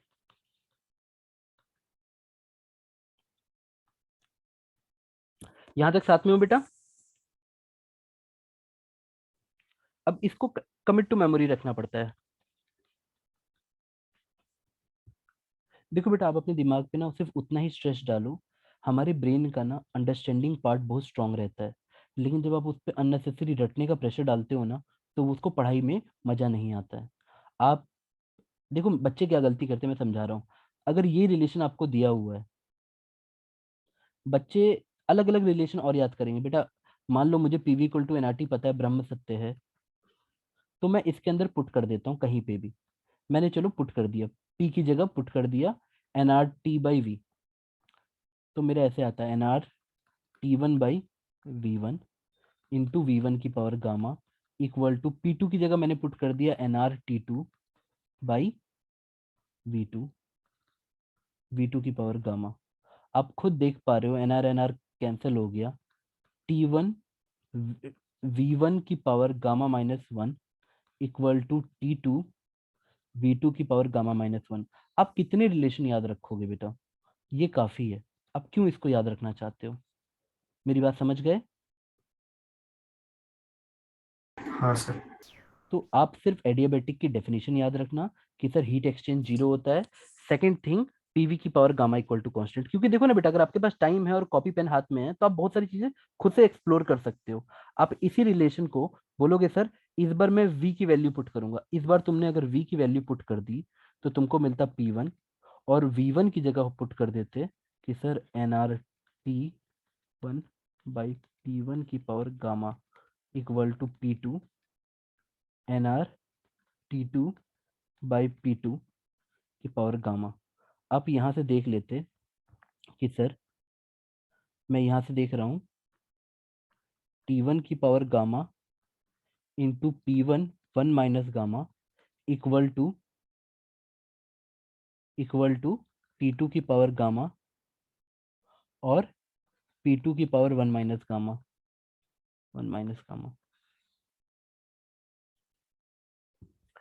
बेटा तो क्या ये भी याद करोगे? नहीं ना। आप सिर्फ कौन सा याद करोगे? Please keep this only commit to memory. बाकी सब आप निकाल सकते हो। मेरी बात समझे बेटा? यहाँ तक समझे? आपके लिए कोई पूछे एडियाबेटिक क्या है तो सिर्फ इतनी डेफिनेशन याद रखना, delta Q equal to zero plus P V की power gamma equal to constant. इतनी डेफिनेशन से स्टार्ट करना। आगे बढ़े बेटा। हाँ सर। चलो अब वर्क डन वाला केस देखते हैं। Work done adiabatic. Work done का फॉर्मूला था सर पीडीवी का इंटीग्रेशन। जल्दी जल्दी करते हैं। मुझे पता है कि एडियाबेटिक के केस में पीवी की power gamma equal to constant रहता है। लेट अस से वो कांस्टेंट के है, तो आप तुरंत यहाँ पुट कर देते हैं सर पी की जगह। बेटा देखो पी की जगह मेरा आ जाता है के अपॉन वी की पावर गामा इंटू डी। अब के को बाहर निकाल लेते हैं, सिर्फ डी वी बाई वी बचता वी की पावर गामा। आप इसको इंटीग्रेट कर लेते हैं। आपको पता है कि अगर मैंने ऐसे लिखा है वी की पावर माइनस गामा टीवी, तो मुझे ऐसा करना पड़ेगा, लिमिट्स आ जाएंगी मेरी वी की power minus gamma plus one, और नीचे भी मैं वही लिखता माइनस गामा प्लस वन या वन माइनस गामा, और यहाँ से V1 से V2। आगे बढ़े बेटा। हाँ सर।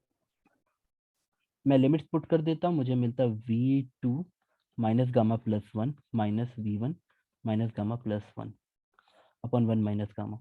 देखने में अति क्रूर दिखने वाला ये रिलेशन आप याद नहीं करोगे। आप क्या करोगे? आप बोलोगे सर अगर k इक्वल टू पीवी की पावर गामा है तो it is like P1 V1 की power gamma equal to P2 V2 की power gamma equal to P V की power gamma equal to k है। किसी भी इंस्टेंट पे P1 V1 की power gamma equal to constant है। तो एक बार जब तुम k को अंदर भेजोगे तो इसको लिखो P2, मतलब पहले वाले को लिखना जब पहले वाले टर्म से मल्टीप्लाई कर रहे हो तो लिखना P2 V2 की पावर गामा। जब k को इससे मल्टीप्लाई करो तो लिखना P1 V1 की पावर गामा। ऐसा करने से तुम्हारा रिलेशन इस फॉर्म में आ जाएगा sir P1 V1 minus P2 V2 upon one minus gamma. अब बताओ क्या ये रिलेशन याद करने के लिए अच्छा नहीं है? ये तो इजी है। हाँ सर। बात समझे बेटा? और तुम बहुत शक्तिशाली और समझदार हो, तो तुम कॉमन सेंस से पीवी को एनआरटी भी लिख सकते हो। पीवी को एनआरटी लिख सकते हो, तो दोनों में एनआरटी पुट कर देते तो P1 V1 में तुम देख पा रहे हो बेटा। पर बेटा देखना, मैथ से पढ़ना और फीलिंग लेके पढ़ना दोनों अंतर होता है। फीलिंग लेके पढ़ो प्लस मैथ भी पढ़ो तो मजा आएगा। बेटा एक चीज फील करके देख लो कि सर मेरा हीट बाहर से नहीं आ रहा है, तो अगर मैंने वर्क डन किया बेटा, मतलब तुमने एनर्जी खर्च की, तो तुम्हारी इंटरनल एनर्जी घटेगी। खुद ही तुम लोग पहले स्टेटमेंट यहीं से शुरू किए थे। बेटा ये रिलेशन याद कर लेना, ठीक है? Commit to memory. मेरे कहने का मतलब है एग्जाम के क्वेश्चन कई बार बहुत कॉन्सेप्चुअल और बेसिक फॉर्म में आते हैं। अगर उन्होंने तुम्हें एडियाबेटिक बोला है तो ये फीलिंग जरूरी है कि तुम्हें दिखे कि sir delta U equal to minus delta W, मतलब अगर वर्क डन हुआ तो इंटरनल एनर्जी घटेगी, यानी टेम्परेचर घटेगा। बात समझ पाए? यहां तक समझ आ रहा है बेटा? बेटा यहां तक कोई दिक्कत है?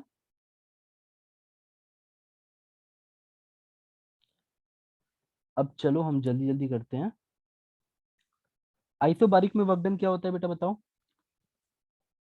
आइसोबारिक होगा तो कांस्टेंट प्रेशर हुआ, प्रेशर टेम्परेचर प्रेशर कांस्टेंट। तो पीडीवी लिख लो बेटा, क्यों इसमें टाइम वेस्ट करें, प्रेशर कांस्टेंट बाहर कर दो। पी डीवी का इंटीग्रेशन डेल्टा वी आ गया, simply P V two minus V one. और तुम खुद जानते हो बेटा आइसोबारिक मतलब कांस्टेंट प्रेशर, आप खुद जानते हो पीवी का मतलब एनआरटी, तो एनआर पहले वाले से मल्टीप्लाई करते तो टी टू बनता माइनस टी वन, यानी आपके लिए एनआर डी टी ही फॉर्मूला रहता या एनआर डेल्टा टी। अब आ जाता आइसोकोरिक। बेटा आइसोकोरिक के लिए वर्क डन कितना आता? जीरो, वॉल्यूम चेंज नहीं हो रहा है। तो आइसोकोरिक में लेकिन बेटा हर एक के लिए फीलिंग लेके देख लेना कि सर आइसोकोरिक का मतलब क्या होगा, जितनी हीट आएगी वर्क डन तो हो नहीं सकता, सीधे इंटरनल एनर्जी बढ़ेगी। तो आइसोकोरिक में मैं जानबूझ के कभी भी formula n C V D T को एक्सचेंज करता रहूंगा एन सी डी टी के साथ, मतलब heat I equal to energy. बेटा मेरी बात समझे, ये दोनों को मैं म्यूचुअली एक्सचेंज करता रहूंगा, दोनों बात एक ही है बेटा, समझे बेटा? यहां तक क्लियर है? हाँ। अब कॉमन सेंस वाली चीज भी कर लो। अगर मान लो मैंने तुम्हें पीवी की पावर गामा दिया, तो पीवी की पावर एन दे देता तो इसी रिलेशन में वन माइनस एन आ जाता, बस मेरी बात समझ लेना, सब कुछ सेम है। अगर मैंने तुम्हें कोई जनरल रिलेशन दिया कि भाई किसी प्रोसेस में पीवी की power n equal to constant है, ध्यान से देखो जब तुमने पीवी की पावर गामा लिया था तो वर्क डन कितना आया था? एडियाबेटिक में याद करो, वही फॉर्मूला लगा लो कि सर एडियाबेटिक में आया था P one V one minus P two V two upon one minus gamma तो वन माइनस एन। क्या ये बात समझ गए? लिख लिया बेटा? जल्दी बताओ बेटा।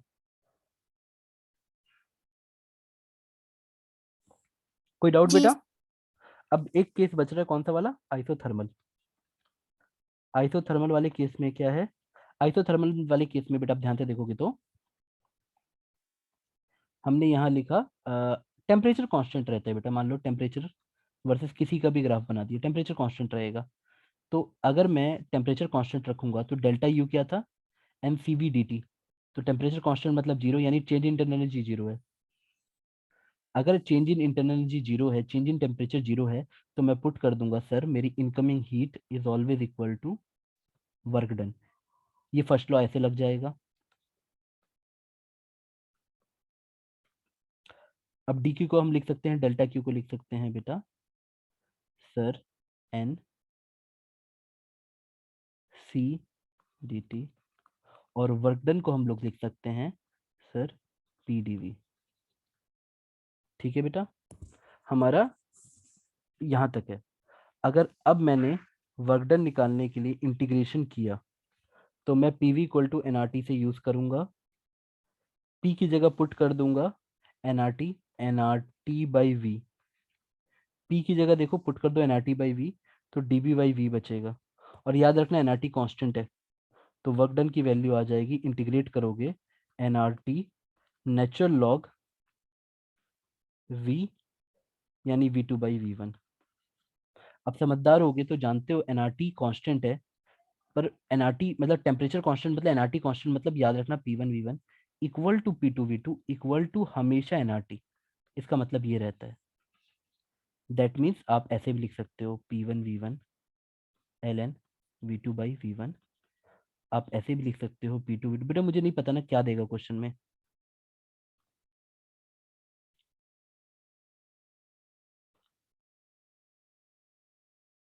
L N V two by V one, मैंने सिर्फ एनआरटी को ऐसे लिख दिया। आप कोई एक फॉर्मूला याद कर लो, मेरा सजेस्टेड फॉर्मूला बेटा ये वाला होगा, बाकी आप लोग जो याद करना चाहो कर लो, कॉमन सेंस ही लगानी है हर एक में। एक और चीज याद रखना, कई बार वर्क डन वो नेचुरल लॉग में देगा, तो nRT into 2.303 log 10 base V2/V1। Silly mistakes करवाने के लिए वो लोग ये सब यूज करते हैं और कुछ नहीं, जबकि वो इन्फॉर्मेशन देंगे, सब कुछ देंगे एग्जाम में। बेटा यहाँ तक समझ आ गया? बताओ बेटा, यहाँ तक कोई दिक्कत? तो आज के बाद हर एक केस में आप लोग क्या करोगे, हर एक केस के लिए, हर एक केस के लिए बेटा आप लोग इसको, वर्क डन को, हर एक केस को याद रख लोगे। मेरी बात समझ लेना, वर्क डन को कमिट टू मेमोरी रखना, आपकी जिंदगी आसान रहेगी हर एक केस के लिए बेटा। मुझे पता है मैं थोड़ी तेजी से बता रहा हूँ, बट इतना ही पढ़ना है, तो why don't you take notes, आप एक जगह उसको ऑर्गेनाइज फॉर्म में लिख लो। बेटा यहाँ तक समझ आ रहा है? जल्दी बताओ बेटा, आगे बढ़ूं?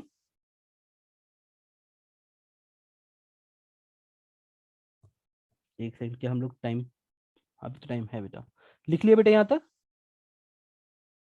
Yes sir. अच्छा ठीक है बेटा, हम लोग आगे बढ़ते हैं।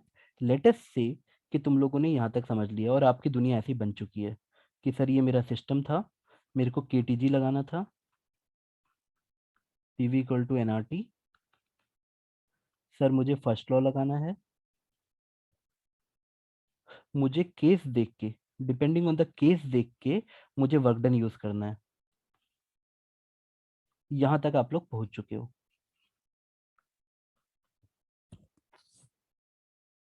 यहाँ तक साथ में होना बेटा? चलो हम आगे बढ़ते हैं। अब हम लोग, जैसे मैं तुमसे एक एग्जांपल देके पूछता हूँ, मान लो तुमको सी की डेफिनेशन ऐसे सिखाई मैंने, 1/n dq/dt, और ये जनरल है।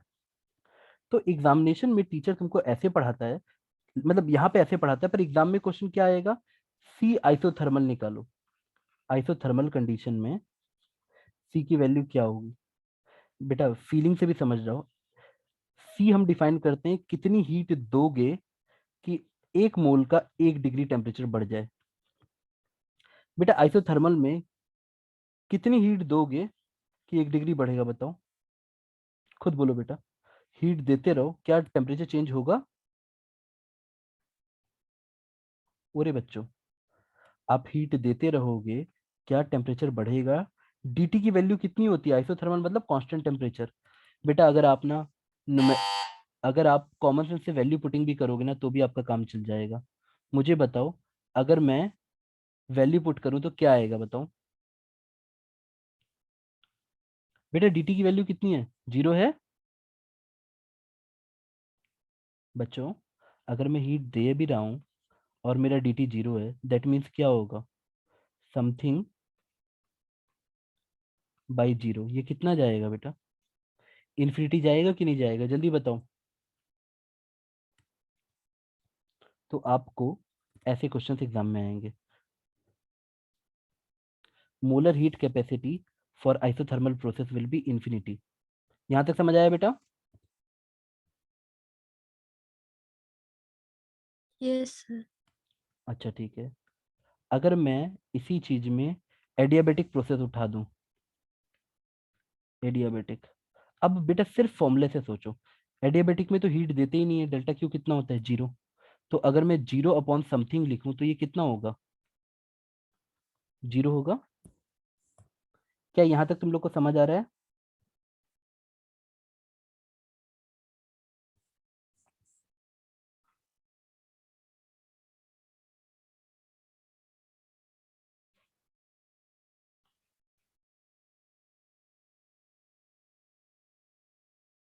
ये बात समझ आई बेटा? ये सब सिर्फ डायरेक्ट क्वेश्चन बनेंगे और कुछ नहीं।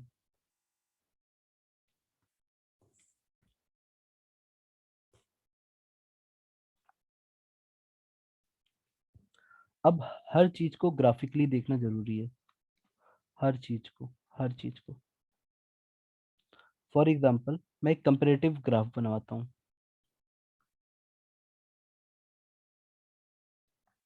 प्रेशर वर्सेस वॉल्यूम का।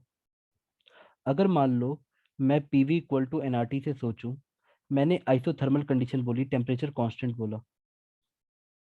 टेम्परेचर कांस्टेंट का मतलब क्या है? पीवी इक्वल टू कांस्टेंट, यानी Y into X equal to constant, ऐसा सोचो। वाई एक्सिस एक्स एक्सिस, तो ऐसे में ऐसा ग्राफ मिलता है इस नेचर का। क्या आपको समझ आ रहा है? आइसोथर्मल कर्व याद रहेगा बेटा?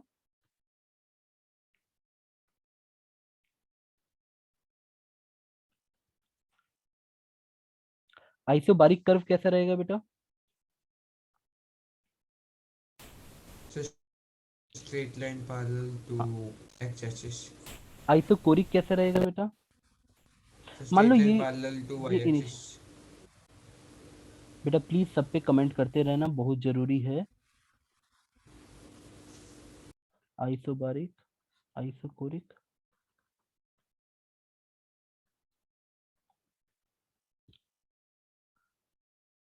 एडियाबेटिक पे आते हैं बेटा। प्लीज ये सारे ग्राफ आपको फीलिंग के साथ याद होने चाहिए। Yes, sir. एडियाबेटिक में होता है पीवी की power gamma equal to constant. आपने थोड़ी देर पहले ऑब्जर्व किया था कि गामा की वैल्यू कितनी आई थी? 1+2/f। बेटा किसी भी केस में सोचो, अगर मैं मोनोएटॉमिक गैस ले रहा हूँ, मोनो एटॉमिक, तब गामा की वैल्यू जाएगी 1/2/3। यहां तक समझ आ रहा है बेटा? डिग्री ऑफ फ्रीडम 3 होती है मोनोएटॉमिक के लिए, डाइएटॉमिक के लिए डिग्री ऑफ फ्रीडम 5 होती है, तो गामा की वैल्यू 1+2/5। बेटा क्या गामा दोनों केस में आपको 1 से बड़ा ही दिख रहा है ना? क्या ये ऑब्जर्वेशन आपने रख ली? Yes, sir. तो अगर आप वैल्यू पुटिंग में अच्छे हैं, तो आप जैसे ही पीवी की पावर गामा लिखेंगे इक्वल टू कांस्टेंट, आप ऐसे बोलोगे सर, यानी P is equal to constant upon V की पावर गामा, यानी अगर मैं थोड़ा सा वॉल्यूम चेंज करूंगा तो प्रेशर ज्यादा कम होगा। खुद ही फील कर लो, V की पावर गामा है, गामा 1 से बड़ा है। दैट मीन्स आपको कुछ इस तरह से रिलेशन दिखना चाहिए। So isothermal जैसा पर थोड़ा ज्यादा स्टीफ होके नीचे आ हाँ जाएगा, ज्यादा जल्दी नीचे स्टीप, आ जाएगा. ये बस क्योंकि ये एग्जाम्स के डायरेक्ट क्वेश्चंस होते हैं, ज्यादा स्टीप। ये बना तुम्हारा आइसोथर्मल, मतलब एडियाबेटिक।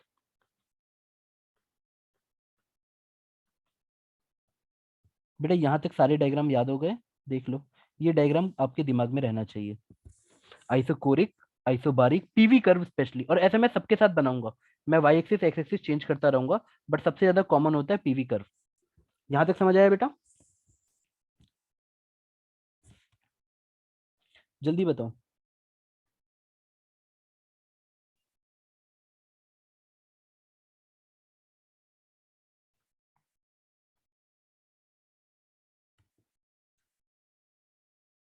बेटा ये नोट हो गया आप लोग का?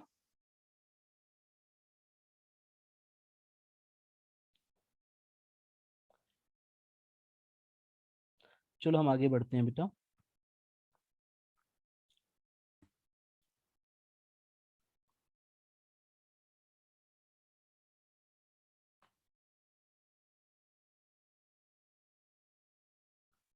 मैं थोड़ा सा ग्राफ पे रहना चाहता हूँ बेटा, थोड़ा सा।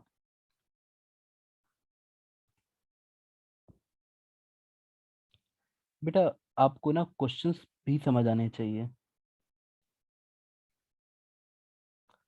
आप मुझे क्वेश्चन लाइव करके बताओ, T1 T2 किसका टेम्परेचर ज्यादा है? जल्दी बताओ बेटा। T1 ज्यादा है या T2 ज्यादा है?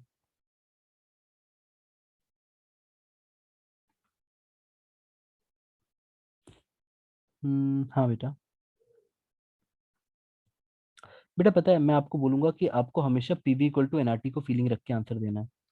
आपको ये बोलना चाहिए कि सर, जिस पॉइंट पे पीवी का प्रोडक्ट ज्यादा है वहां का टेम्परेचर ज्यादा है। क्या आप मेरी बात समझ पाए? जैसे मैं इस पॉइंट की बात कर रहा हूँ, आप बोलते कि सर इस पॉइंट पे पीवी का प्रोडक्ट कम है, और इस पॉइंट पे पीवी का प्रोडक्ट ज्यादा है। क्या आप मेरी बात समझ पाए? हर पॉइंट पे आपको इन दोनों के प्रोडक्ट सोच के आंसर देना है। जिस भी पॉइंट को आप देखोगे, आप पी इंटू वी के प्रोडक्ट को देख के आंसर दोगे। एनआर कांस्टेंट रहता है बेटा, तो टेम्परेचर वहीं ज्यादा होगा। मतलब आपको मैं कोई भी 2 पॉइंट दे दूं, पीवी कर्व पे मैंने टेम्परेचर पूछा, मेरी बात समझना, इस क्वेश्चन का टेक अवे क्या है? अगर पीवी कर्व दिया है, पीवी कर्व, तो टेम्परेचर आप पी इंटू वी से बताओगे। मतलब मैंने आपको एक पॉइंट ये दिया और एक पॉइंट ये दिया, अब आपको फीलिंग आनी चाहिए कि हाँ सर किसका टेम्परेचर ज्यादा होगा। क्या मेरी बात समझ गए? T1 T2 आप बोल पाओगे ना कि सर यहाँ वॉल्यूम ज्यादा दिख रहा है, टेम्परेचर ज्यादा है, तो भाई T2 is greater than T1 इस पॉइंट के कंपैरिजन में। बेटे यहाँ तक तुम लोग को समझ आया? Yes, sir. चलो,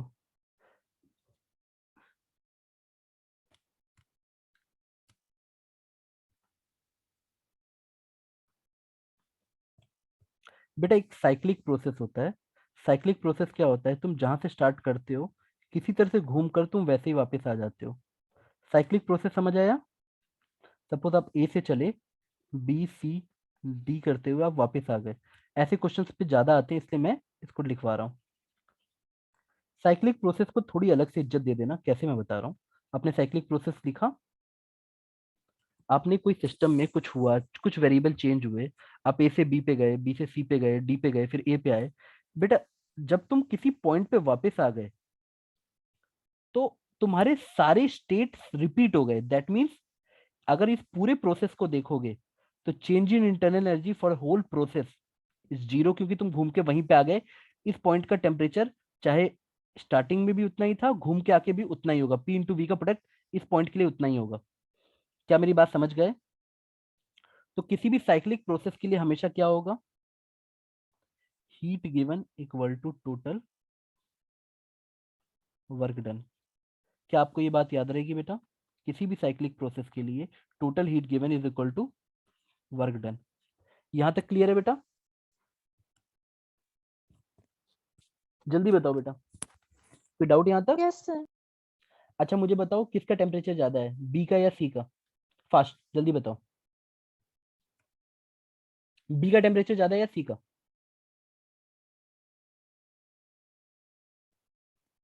सर बी का। हाँ, तो ये सारी चीजें तुम्हें ग्राफ देख के अपने आप ही समझ आनी चाहिए बेटा। चलो हम आगे बढ़ते हैं बेटा। अब मैं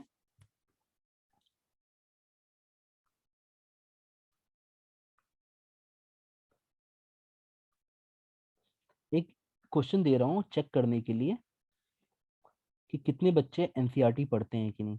ये आइडियल गैस है, ये बेटा पीवी बाई टी है, ये प्रेशर है। आपको एक गैस ऐसे दे रखी है, सॉरी बेटा, कंट्रोल जेड, हाँ, एक गैस ऐसे दे रखी है और एक गैस ऐसे दे रखी है। आपको मुझे बताना है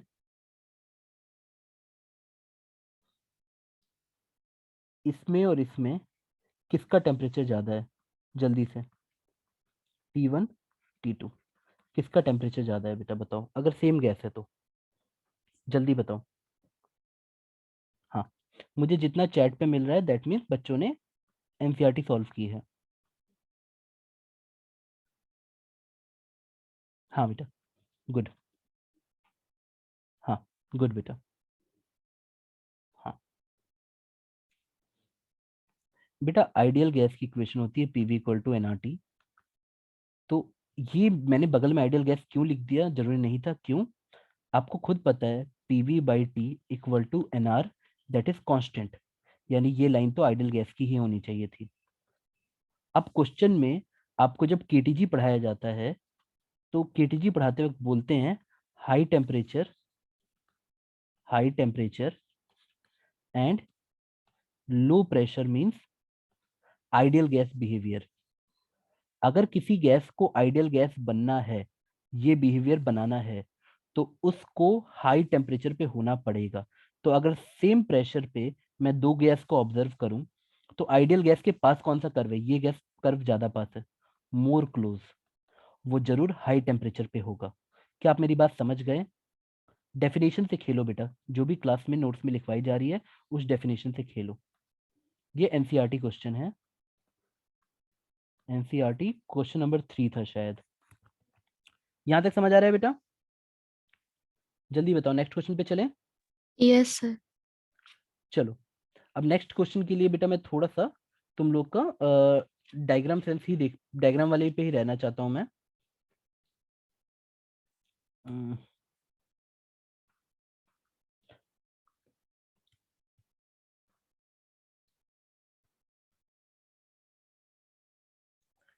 इसको देख के बताओ,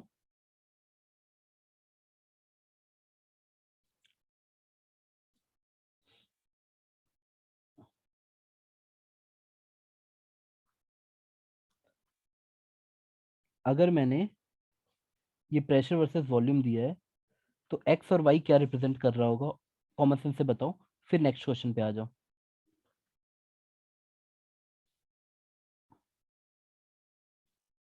लिख लिया बेटा इतना?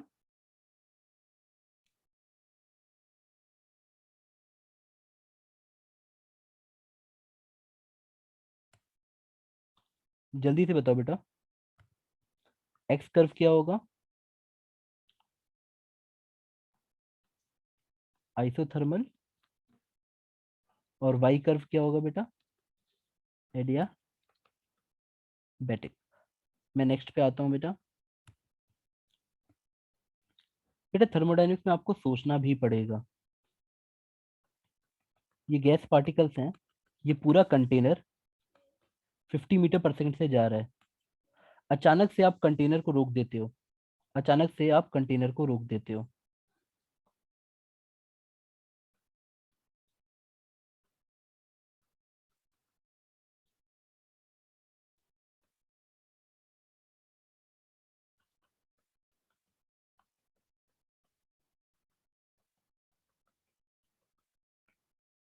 आपको बताना है इस सिस्टम का टेम्परेचर बढ़ेगा या घटेगा?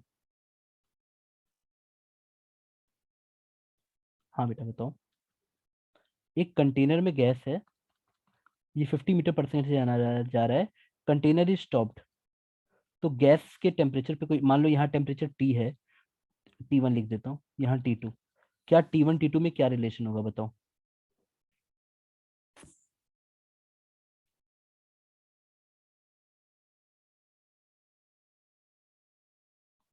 जल्दी बताओ बेटा, लॉजिक के साथ बताओ।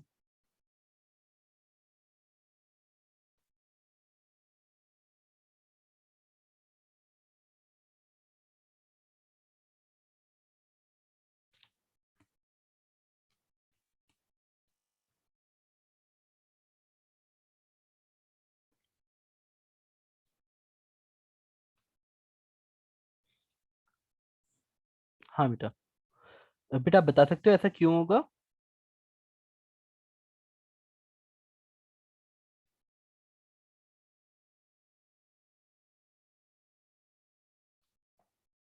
बेटा देखो, इंटरनल एनर्जी या टेम्परेचर वाली एनर्जी सिर्फ इन गैस पार्टिकल की वेलोसिटी पे डिपेंड करती है, एक्सटर्नल पे डिपेंड नहीं करती है। Temperature is a function of this energy, इसके वीआरएमएस पे डिपेंड करती है। तो रोकने से ऐसा टेम्परेचर बढ़ेगा क्यों बेटा बताओ? अगर मैंने इसे रोका, बेटा देखो इनर्शिया के कारण इन सब पार्टिकल्स के पास, अचानक से मैंने कंटेनर तो रोक दिया, मैंने ये पार्टिकल्स को नहीं रोका। अब ये पार्टिकल्स, बेटा आपको पता है ना, जैसे अचानक बस रुक जाए तो सारे आदमी अचानक से आगे बढ़ जाते हैं, तो वो सारी एनर्जी, इनर्शिया वाली, इन पार्टिकल्स की दीवार को स्ट्राइक करने पे चली जाएगी या रैंडम मोशन में यूज हो जाएगी।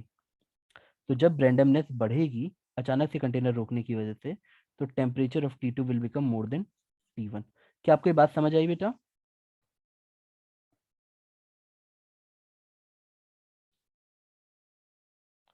यहां तक समझ आ रहा है बेटा?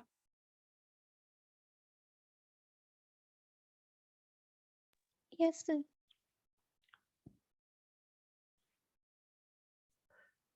बेटा एक चीज और कॉन्सेप्ट है, मैं जल्दी जल्दी समझाने की कोशिश करता हूँ।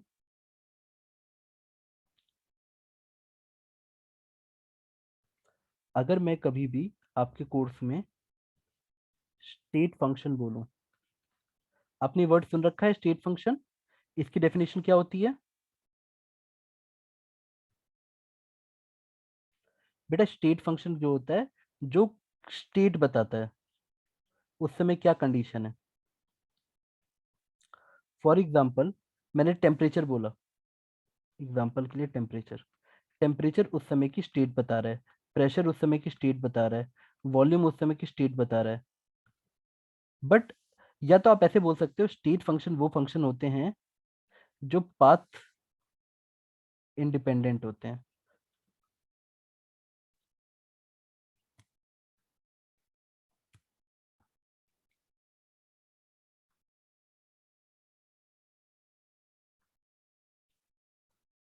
फॉर एग्जाम्पल,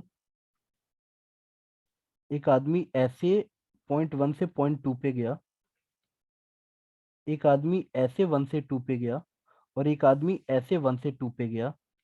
तीनों के केस में फाइनल टेम्परेचर, प्रेशर सब सेम है, वॉल्यूम सब सेम है 1 से 2 पे। लेकिन ए बी सी में तीनों में क्या अलग है बेटा? देखो, वर्क डन आता है पीडीवी कर्व का। देखो, अगर मैं आपसे पीवी बोलूं तो किसी भी समय कोई भी कर्व हो बेटा, कोई भी कर्व हो, वर्क डन ये आता है, एरिया अंडर द कर्व, ये आता है आपका डेल्टा डब्ल्यू। खुद आप देख सकते हो, सी के लिए वर्क डन अलग है। आप सी के लिए वर्क डन देखोगे सिर्फ इतना सा आएगा।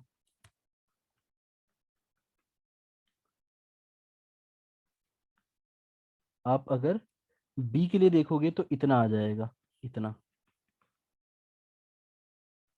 आप अगर ए के लिए देखोगे तो इतना आ जाएगा। 1 से 2 जाने पे, 1 to 2, pressure, volume, temperature state function है, वो पाथ डिपेंडेंट नहीं थे। लेकिन work done was path dependent. यहां तक समझ आया बेटा? स्टेट फंक्शन का वर्ड का मतलब समझ गए बेटा? Yes, sir. ठीक है बेटा, मैं नेक्स्ट पॉइंट पे आता हूँ। मैं नेक्स्ट पॉइंट के लिए क्यों ना आपको एक न्यूमेरिकल पे क्लोज करूँ। सारे बच्चे एक न्यूमेरिकल करो। आप एक छोटा सा न्यूमेरिकल सॉल्व करके दिखाओ लाइव क्लास में। CP by CV equal to आपको दे रखा है 7/6। नोट कर रहे हो? मैं बोलूं ना बोलूं, आपके कोर्स में आइडियल गैस है बेटा, आइडियल गैस ही लेना। आपको बोलता है डेल्टा यू निकालो, डेल्टा यू आपको निकालना है। नंबर ऑफ मोल्स की वैल्यू 1 दे रखी है। आपको बोला गया है कि गैस का जो टेम्परेचर है वो 50 केल्विन रेज किया गया बेटा। और सुनो, थर्मोडायनेमिक्स में सिर्फ केल्विन केल्विन बोलो, एब्सोल्यूट टेम्परेचर की ही भाषा समझना। आपका चेंज, इंक्रीज इन टेम्परेचर 50 के।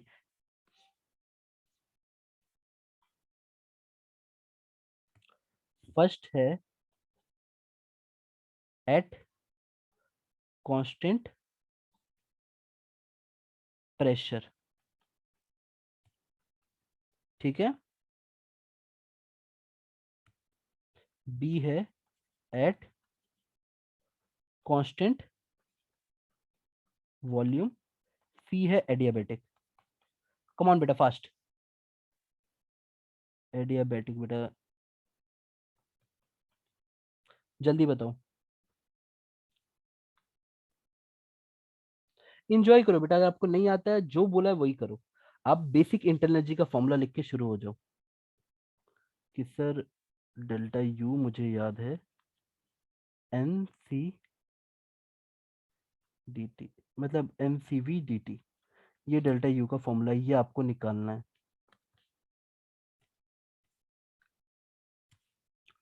हाँ रुको बेटा, आपको मोनोटॉमिक बोलना पड़ेगा, गैस मोनोटॉमिक है बेटा। ओ नहीं सॉरी, सीपी बाई सीवी दिया है, sorry sorry my mistake, sorry. ये दिया हुआ है, दिया हुआ है, दिया हुआ है। सीपी बाई सीवी दिया हुआ है। आप इससे निकाल सकते हो कि गैस कौन सी टाइप की है।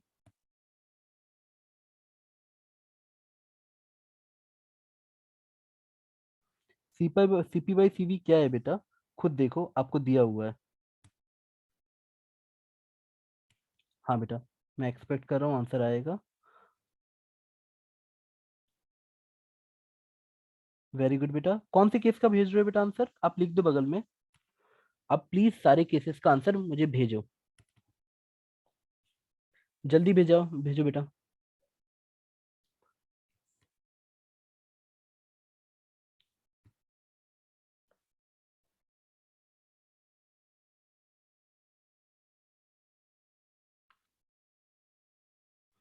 हाँ बेटा, गुड बेटा,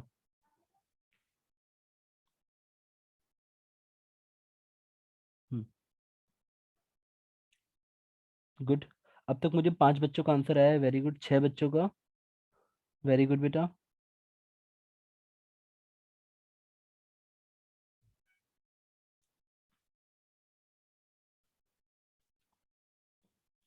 बेटा आपको नंबर ऑफ मोल्स दिया हुआ है, आपको चेंज इन टेम्परेचर दिया हुआ है। ओके,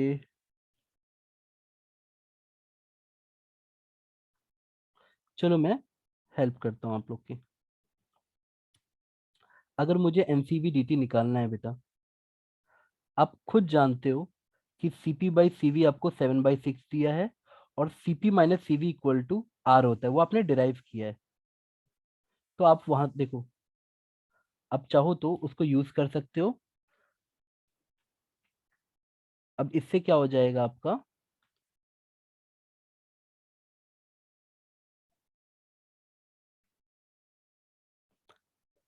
आदित्य बेटा आप मेथड क्या लगा रहे हो बेटा? देखो, मैं आप लोग को ऐसे बोल देता हूँ बेटा, देखो यहाँ पे मेरे को इंडिविजुअली सीवी पता रहता तो अच्छा रहता। देख पा रहे हो बेटा? इंटरनल एनर्जी चेंज हमेशा किसके बराबर होगा, बताओ मुझे बेटा, कॉमन सेंस से बताओ मुझे, इंटरनल एनर्जी चेंज हमेशा किसके बराबर होगा? एनसीवी डेल्टा टी के ही बराबर होगा, वो चेंज होगा क्या बेटा? इन सारे केसेस के लिए एनसीवी डीटी ही लगेगा फॉर्मूला। आपको नंबर ऑफ मोल्स 1 दिया हुआ है, सीवी की वैल्यू आप क्या पुट कर सकते हो बेटा? आपको सीपी बाई सीवी दिया हुआ है, और CP minus CV equal to R होता है। इसको लो, यूज करो, और सीवी निकाल लो। सीवी जैसे ही आया उसको यहाँ पुट करो, डीटी की वैल्यू 50 दे रखी है, खत्म हुआ क्वेश्चन। मेरी बात समझ गए बेटा? कितने बच्चों को मेरी बात समझ आ गई? सीपी बाई सीवी आपको दिया हुआ है, सीपी माइनस सीवी आर होता है, इन दोनों इक्वेशंस को यूज कर लो, आप तुरंत निकाल लोगे आपका। बेटा यहाँ से आप ऐसे सोचो, आप सीपी को लेके यहाँ पुट कर दो, आपका एग्जैक्ट सीवी का रिलेशन आ जाएगा, उसको यहाँ पुट कर दो, आपका आंसर आ गया। और तीनों केस के लिए आंसर सेम आएगा, 2490, क्योंकि फॉर्मूला सेम ही रहेगा, NC delta T.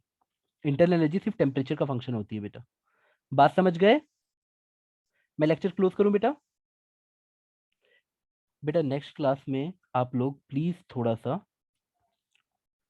Second law plus heat engine हम पढ़ेंगे, उसमें ये वाले लेक्चर के सारे कॉन्सेप्ट यूज होंगे, तो प्लीज आप उस हिसाब से डिजाइन होके आइएगा, थोड़ा पढ़ के आइएगा। बाय बेटा। Thank you sir. वेलकम बेटा।